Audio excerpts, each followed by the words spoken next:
अचानक इंसानों के बीच कुछ ऐसे रहस्यमय जीव आकर रहने लगे जो धीरे धीरे इंसानों को मारकर खाने लगे।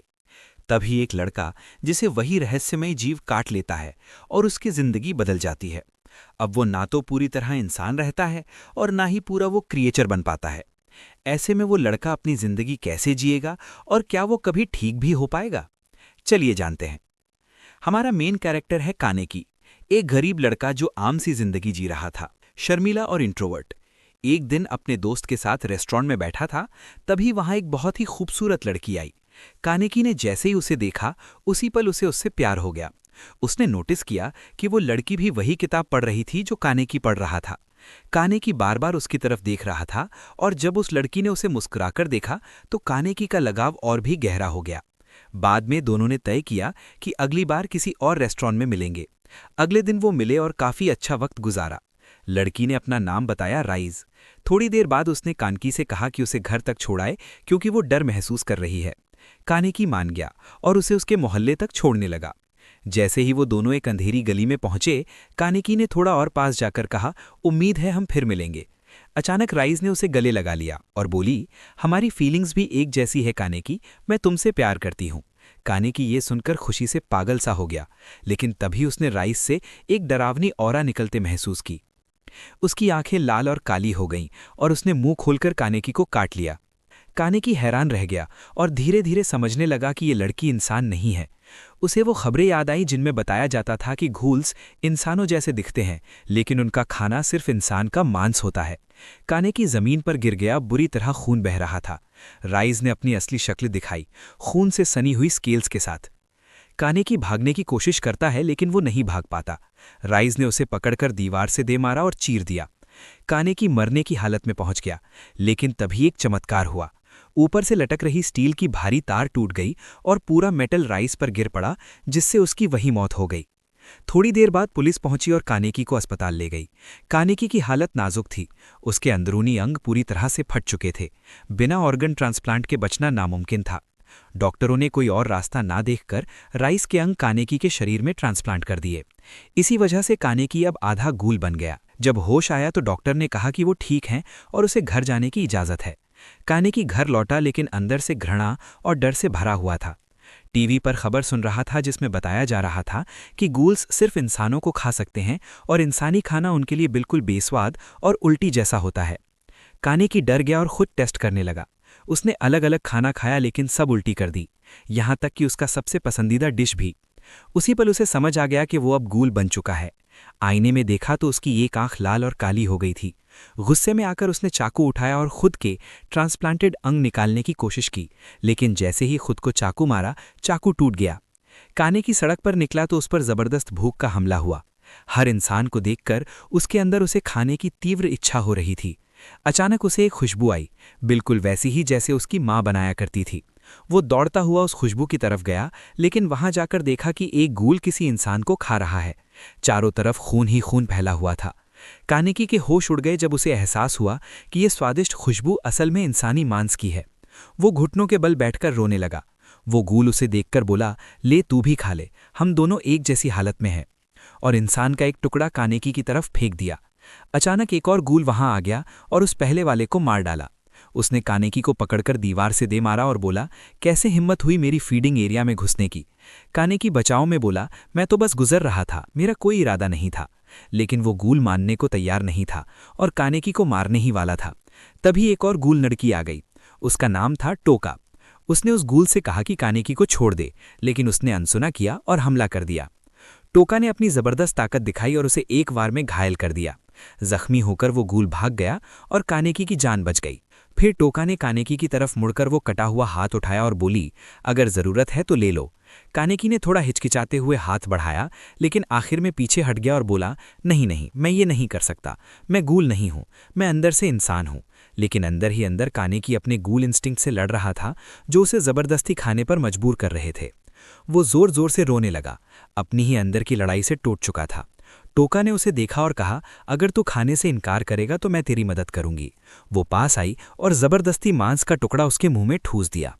कानेकी उस स्वाद से हैरान रह गया। वो बेहद लाजवाब था। लेकिन तुरंत ही उसने थोकने की कोशिश की और चिल्लाया, मुझे गूल जैसा मत समझो, मैं इंसान हूं, तुम्हारे जैसे राक्षस नहीं। लेकिन उसकी जिद से गुस्से में आ गई टोका और कानेकी को बेरहमी से पीटने लगी। इसी बीच एक बुजुर्ग आदमी आया और कानेकी को बचा लिया। उसने कानेकी को अपने साथ चलने को कहा। वो कानेकी को एक जगह ले गया और कॉफी का कप दिया। कानेकी पहले तो झिझका, लेकिन फिर उसने कॉफी चखी और हैरान रह गया कि ये कितनी अच्छी लगी। बुजुर्ग ने समझाया, कॉफी ही एक ऐसी चीज है जिसे गूल सामान्य तौर पर पी सकते हैं, लेकिन ध्यान रहे कॉफी तेली भूख नहीं मिटाएगी। जब भूख असहनीय हो जाए तब ये मांस खा लेना। कानेकी मन मारकर वो मांस का टुकड़ा ले आया। बाद में टोका ने उस बुजुर्ग से पूछा कि उसने कानेकी की मदद क्यों की। तो बुजुर्ग बोला, मैंने रिजे की मौत और उसके ऑर्गन कानेकी में ट्रांसप्लांट होने की बात सुनी थी। कानेकी अब आधा गूल है, मुझे लगता है कि ये हमारे काम आ सकता है, इसीलिए मैंने मदद की। दूसरी तरफ कानेकी घर पर बैठा अपनी भयानक भूख और इंस्टिंक्ट से लड़ रहा था। तभी रिजे उसके दिमाग में प्रकट हुई और उसे इंसानी मांस खाने के लिए उकसाने लगी।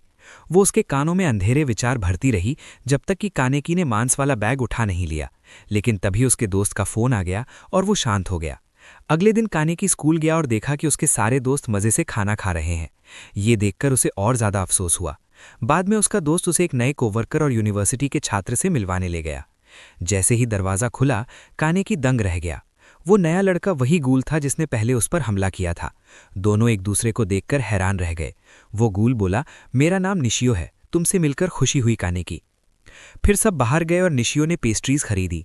कानेकी को तो उसे देखकर ही घिन आ रही थी, लेकिन निशियो ने बेफिक्री से केक खाया और कहा, वाह ये तो बड़ा स्वादिष्ट है। कानेकी को ये सब देखकर और बुरा लगा और वो चलता रहा। लेकिन अचानक निशियो ने कानेकी के दोस्त को लात मारकर उड़ा दिया और फिर कानेकी को पकड़कर पेट में मुक्का मारा। कानेकी बुरी तरह से खून से लथपथ हो गया। फिर निशियो ने मुंह से खाना उगल दिया और बोला, मुझे समझ नहीं आता इंसान ये कचरा कैसे खा लेते हैं। उसने कानेकी के दोस्त को फिर लात मारी और कहा, तो मुझे पता है, तू इसके करीब इसलिए आया ताकि इसे खा सके। निशियो ने उसके दोस्त के चेहरे पर बेरहमी से पैर मारे, जिससे खून बहने लगा। तभी कानेकी के अंदर गुस्सा भड़क उठा और उसने अपने बैग से निशियो पर हमला कर दिया। निशियो ने मजाक उड़ाते हुए कहा, क्या कर रहा है तू, बैग से मार रहा है, औरत है क्या। फिर उसने कानेकी के दोस्त की तरफ रुख किया और अपना कागुने निकालकर उसे खत्म करने की तैयारी कर ली। कानेकी को अपने दोस्त के साथ बिताए सारे पल याद आने लगे और गुस्से में उसने भी अपना कागुने बाहर निकाल लिया। गुस्से और नफरत से भरा कानेकी निशियो पर टूट पड़ा। जबरदस्त लड़ाई हुई और कानेकी ने निशियो के पेट को आर पार कर दिया। लेकिन कानेकी यही नहीं रुका, वो पागलों की तरह निशियो को बार बार वार करता रहा। निशियो रहम की भीख मांगने लगा, लेकिन कानेकी अपना आपा खो चुका था। खून चारों तरफ बिखर गया और आखिर में उसने निशियो को किनारे फेंक दिया।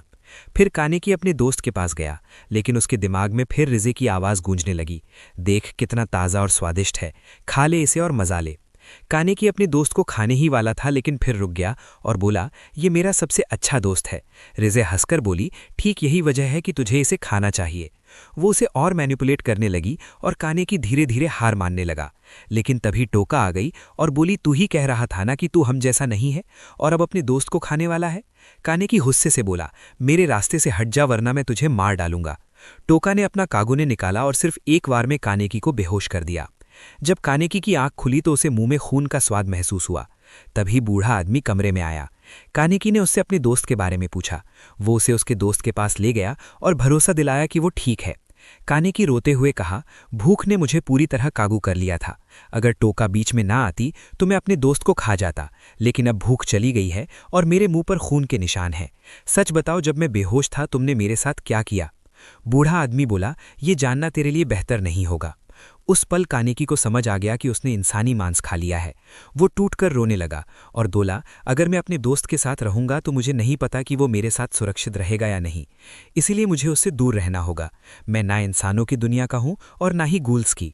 बूढ़ा आदमी मुस्कुराकर बोला, नहीं, तू दोनों है, इंसान भी और गूल भी। तू ही अकेला है जिसका दोनों दुनिया में जगह है। हमारे साथ रह और देखना, धीरे धीरे तो समझेगा कि हम वाकई दरिंदे में हैं या बस आम लोग। कानेकी अब उस कैफे में रहने लगा जो उस बूढ़े आदमी का था। वो लोग खुद को गूल ऑर्गेनाइजेशन एंटेकू कहते थे। ये कैफे बाहर से आम कॉफी शॉप दिखती थी, जहां इंसान और गूल दोनों आते जाते थे। उधर सीसीजी यानी कमीशन ऑफ काउंटर गूल नाम की सरकारी ऑर्गेनाइजेशन ने मीटिंग बुलाई। उन्हें वार्ड में बढ़ती हत्याओं पर बात हुई और उन्होंने वहां गूल इन्वेस्टिगेटर भेजने का फैसला किया। इधर कानेकी को बूढ़े आदमी ने सैंडविचेस दिए और कहा, खाकर देख। कानेकी ने खाया, लेकिन जैसा सोचा था उसका स्वाद बेहद घटिया लगा।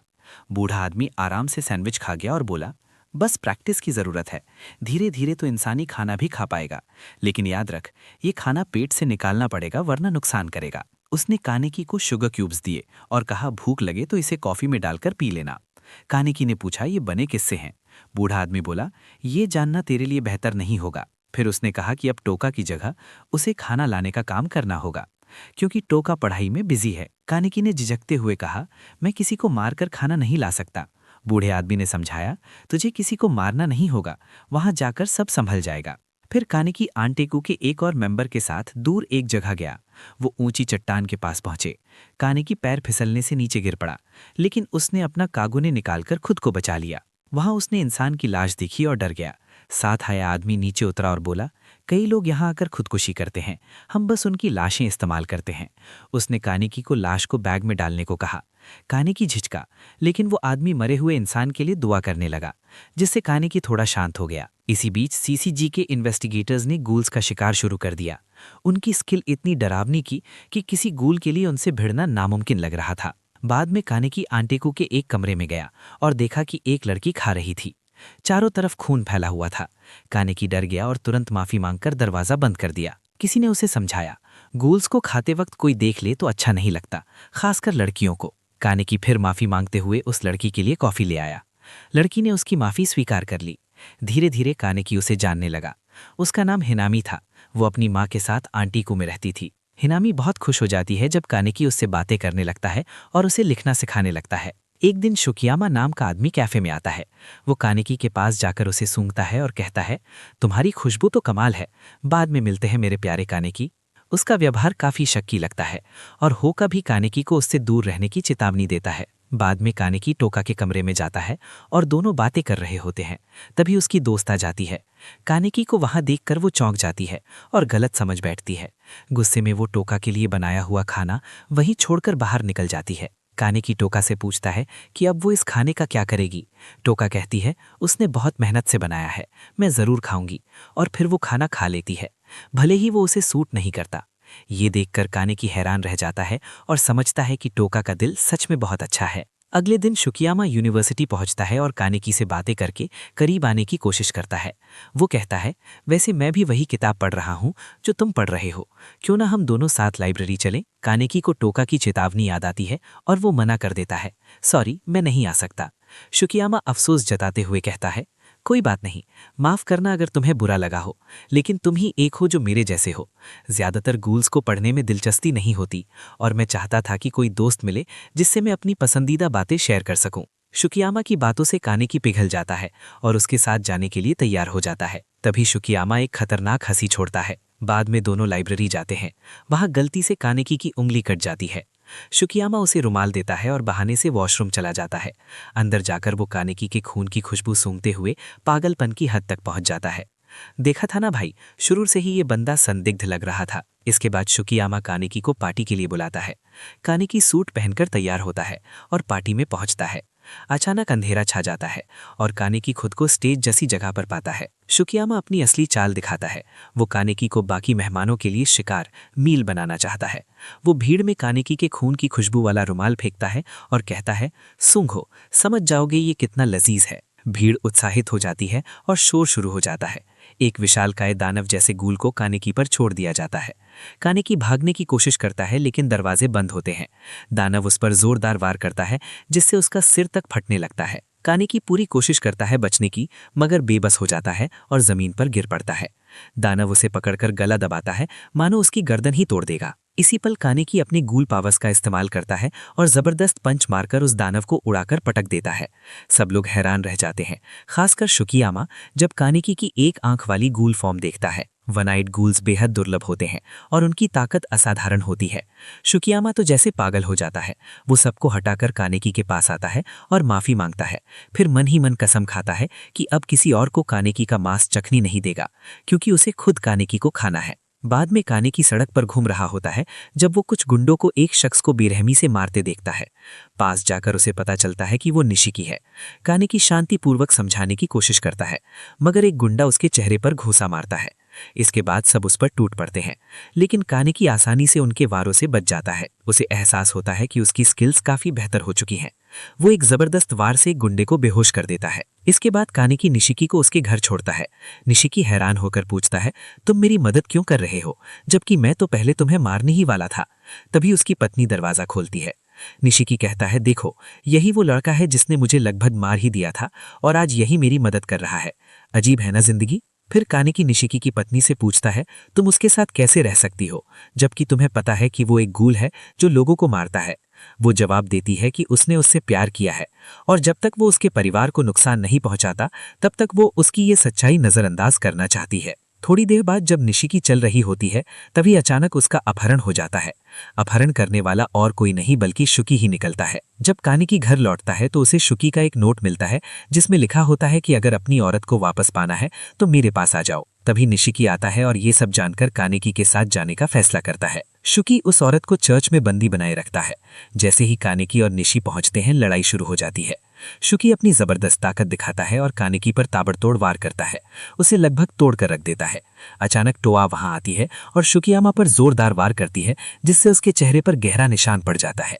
लेकिन शुकी तुरंत हील कर लेता है, अपनी शर्ट फाड़ देता है और असली लड़ाई के लिए तैयार हो जाता है। लड़ाई शुरू होती है शुकी और टोआ के बीच। वहीं कानेकी भी अपनी इंसाफ की लड़ाई लड़ने के लिए कूद पड़ता है। दोनों मिलकर शुकियामा पर जबरदस्त हमला करते हैं और लगभग उसे हरा ही देते हैं। लेकिन तभी शुकी उन्हें चौंकाता है और दोनों को पकड़ लेता है। वो कानेकी का हाथ तोड़ देता है और उसके पेट को चीरकर बुरी हालत में पहुंचा देता है। टोआ पीछे से वार करने की कोशिश करती है लेकिन शुकी उसे भी गहरा जख्म दे देता है और फिर निशिकी की पत्नी को मारने के लिए बढ़ता है। इसी पल निशिकी का मन टूट जाता है और उसे याद आता है जब कानेकी ने उसे हराया था।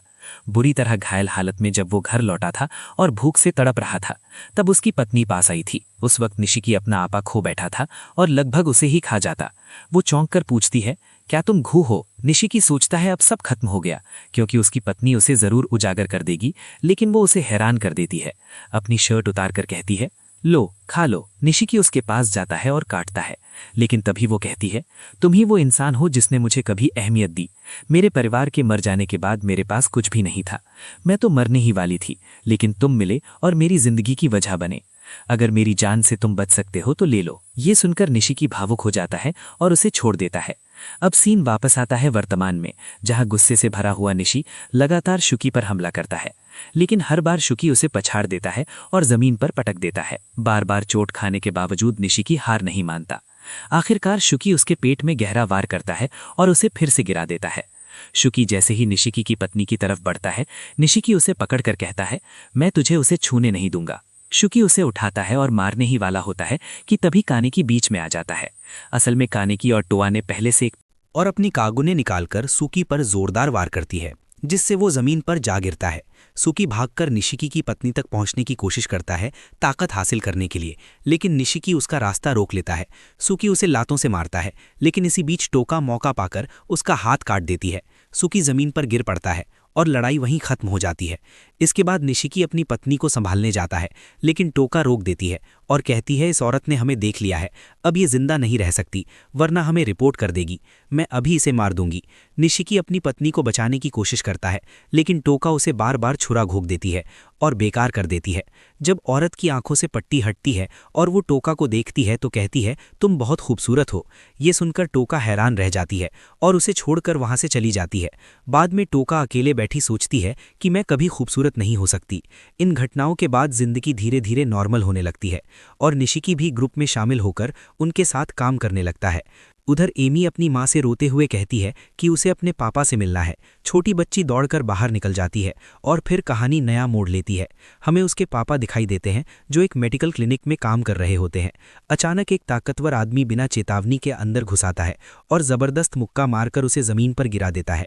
पता चलता है कि इन्वेस्टिगेटर बाहर से ही इंतजार कर रहे थे, लड़ाई के लिए तैयार। वो अपनी केस से कागुने हथियार निकालते हैं और उनमें से एक कहता है, आखिरकार मिल ही गया तुझे, जैसन गूल्स का लीडर। एक जबरदस्त लड़ाई शुरू होती है जैसिन बेहद ताकतवर साबित होता है। वो उनकी हर अटैक को आसानी से बचाता है और पलटवार करता है। इन्वेस्टिगेटर अपने कागुने हथियार इस्तेमाल करते हैं, लेकिन फिर भी उसे चोट नहीं पहुंचा पाते। वो उसे घेर लेते हैं, मगर जैसिन एक ही बार में उनकी कागुने तोड़ देता है। जैसिन कहता है, आज के लिए बस इतना ही काफ़ी है, मेरे पास वक्त नहीं है, लेकिन मैं बाद में ज़रूर आऊँगा। जैसिन के चले जाने के बाद इन्वेस्टिगेटर एमी के पिता की तरफ बढ़ते हैं और उसे मारने की कोशिश करते हैं। वो भी अपने कागुने से बचाव करता है, लेकिन बहुत कमज़ोर पड़ जाता है और आखिरकार मारा जाता है। उसी वक्त एमी की माँ उसे ढांढस बंधाती है, पापा अभी काम से वापस आएंगे, तैयार हो जाओ। उसे अपनी पति की मौत का ज़रा भी अंदाज़ा नहीं होता। वो एमी को टहनाने बाहर ले जाती है। अचानक एमी को अपने पिता की खुशबू महसूस होती है और वो दौड़कर चिल्लाती है, पक्का पापा यहीं हैं। लेकिन जब वो वहाँ पहुँचती है तो पता चलता है कि इन्वेस्टिगेटर ने उसके पिता की खुशबू का इस्तेमाल उसे फंसाने के लिए किया था। वो दोनों घिर जाते हैं। एक इन्वेस्टिगेटर कहता है, यहीं पर तुम दोनों मरोगे। एमी की माँ अपना कागुने निकालती है और उसे चिल्लाकर कहती है, भाग एमी। छोटी सी लड़की गम से टूट जाती है, लेकिन उसकी माँ उसे ज़बरदस्ती दौड़ा देती है। एमी रोते चिल्लाते सड़कों पर भागती है, लेकिन कोई उसकी मदद नहीं करता। उसी वक्त कनेकी वहाँ से गुजर रहा होता है और उसे देख लेता है। एमी उसे सब बताती है और दोनों वहाँ पहुँचते हैं। वो लोग माँ को लड़ाई के लिए तैयार खड़ा पाते हैं, लेकिन तभी वो अचानक जम जाती है। इन्वेस्टिगेटर हंसते हुए बताता है कि उसने उसके पिता की लाश अपने केस में भर दी थी और इसी वजह से एमी को उसकी खुशबू महसूस हुई थी। उसने उसके पिता को मारकर कागुने हथियार में बदल दिया था। वो उसे चढ़ाते हुए कहता है, चलो अब और गम और नफरत दिखाओ। माँ हल्की सी दर्द भरी मुस्कान देती है और अगले ही पल इन्वेस्टिगेटर उसका सर काट देता है। एमी को अपनी बाहों में लिए सब कुछ देखता रह जाता है। एमी जमीन पर टूटकर रोने लगती है और कनेकी बेबस खड़ा रह जाता है। सब हैरान रह जाते हैं, लेकिन सबसे ज्यादा गुस्से में टोका होती है। वो इन्वेस्टिगेटर से बदला लेने की कसम खा लेती है। टोका टीम से मदद मांगती है, लेकिन लीडर मना कर देता है, कहता है ये मिशन बहुत खतरनाक है। टोका उसकी बात नहीं मानती और अकेली निकल पड़ती है। उधर कनेकी पछतावे में रोता है, खुद को कोसता है, मैं इतना कमज़ोर क्यों था, उसकी आंखों के सामने मर गई और मैं कुछ नहीं कर पाया। उसी समय इन्वेस्टिगेटर ये सोचने लगते हैं कि अब एमी को भी मार देना चाहिए ताकि इस परिवार का कोई गूल जिंदा ना बचे।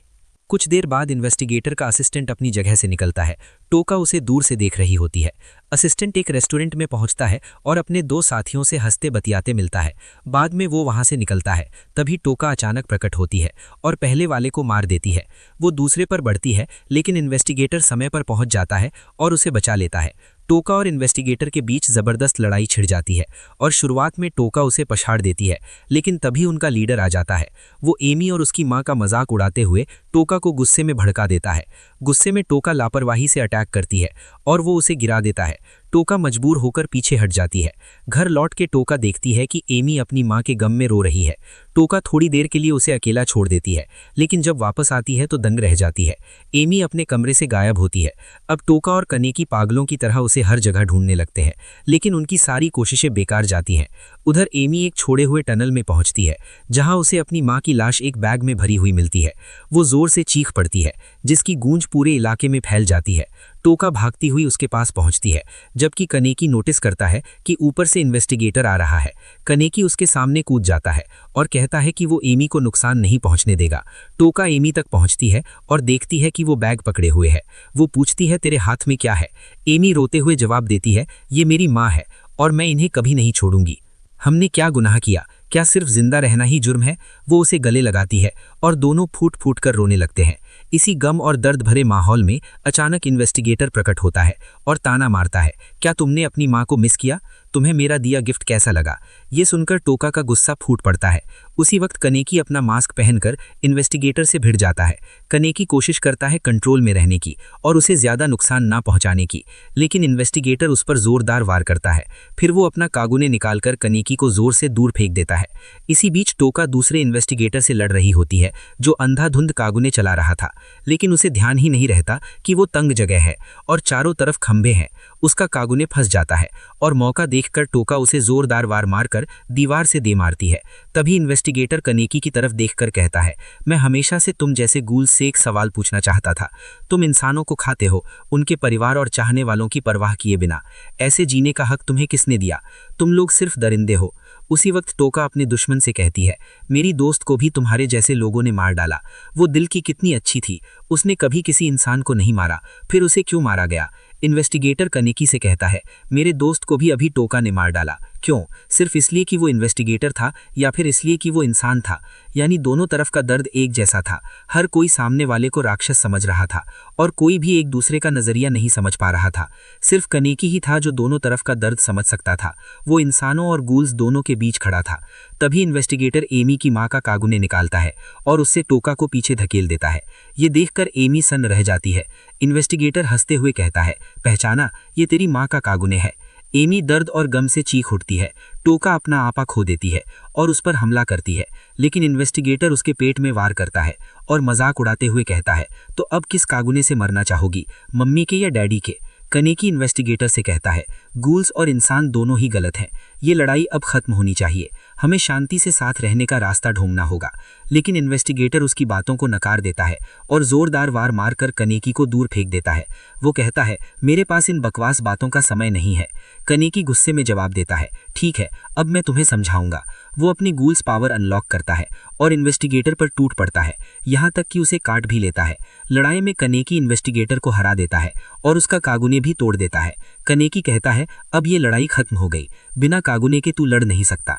लेकिन उसी वक्त कनेकी के अंदर का गूल जाग उठता है। उसकी भूख बढ़ने लगती है और वो कहता है, भाग जा, प्लीज भाग जा, वरना मैं मजबूर होकर तुझे मार डालूंगा।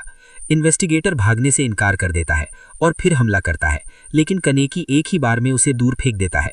वो फिर चेतावनी देता है, कृपया भाग जा, मुझे कातिल मत बनाओ। उसी दौरान दूसरा इन्वेस्टिगेटर एमी को तंग कर रहा था और टोका बुरी हालत में जमीन पर पड़ी थी। वो उसे खत्म ही करने वाला था कि अचानक उसका हाथ कटकर गिर जाता है। पता चलता है कि ये एमी ही थी जिसने पहली बार अपना कागुने जगा लिया था।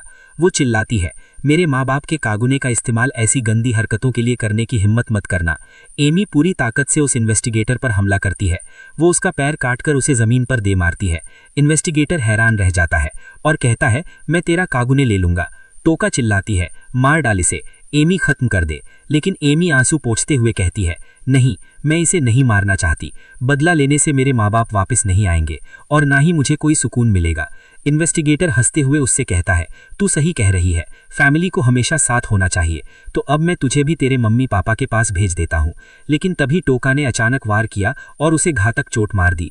आखिरकार इन्वेस्टिगेटर वहीं ढेर हो गया। दूसरा इन्वेस्टिगेटर जमीन पर पड़ा था और हैरान होकर सोच रहा था कि कनेकी ने उसे क्यों छोड़ दिया और वो रो क्यों रहा है। इधर कनेकी अपनी भूख से हार गया था। उसके अंदर का गूल काबू से बाहर हो चुका था और वो बेतहाशा मांस ढूंढने लगा। अचानक उसकी नज़र पीछे खड़े एक शख्स पर पड़ी और वो बिना सोचे समझे उस पर टूट पड़ा। उसने झटके से उसे भेज दिया, लेकिन जब देखा तो कनेकी का दिल दहल गया। वो कोई दुश्मन नहीं बल्कि उसका एंटेगू कैफे वाला कोवर्कर था जो कनेकी के लिए मांस लाने आया था ताकि उसकी भूख शांत हो सके।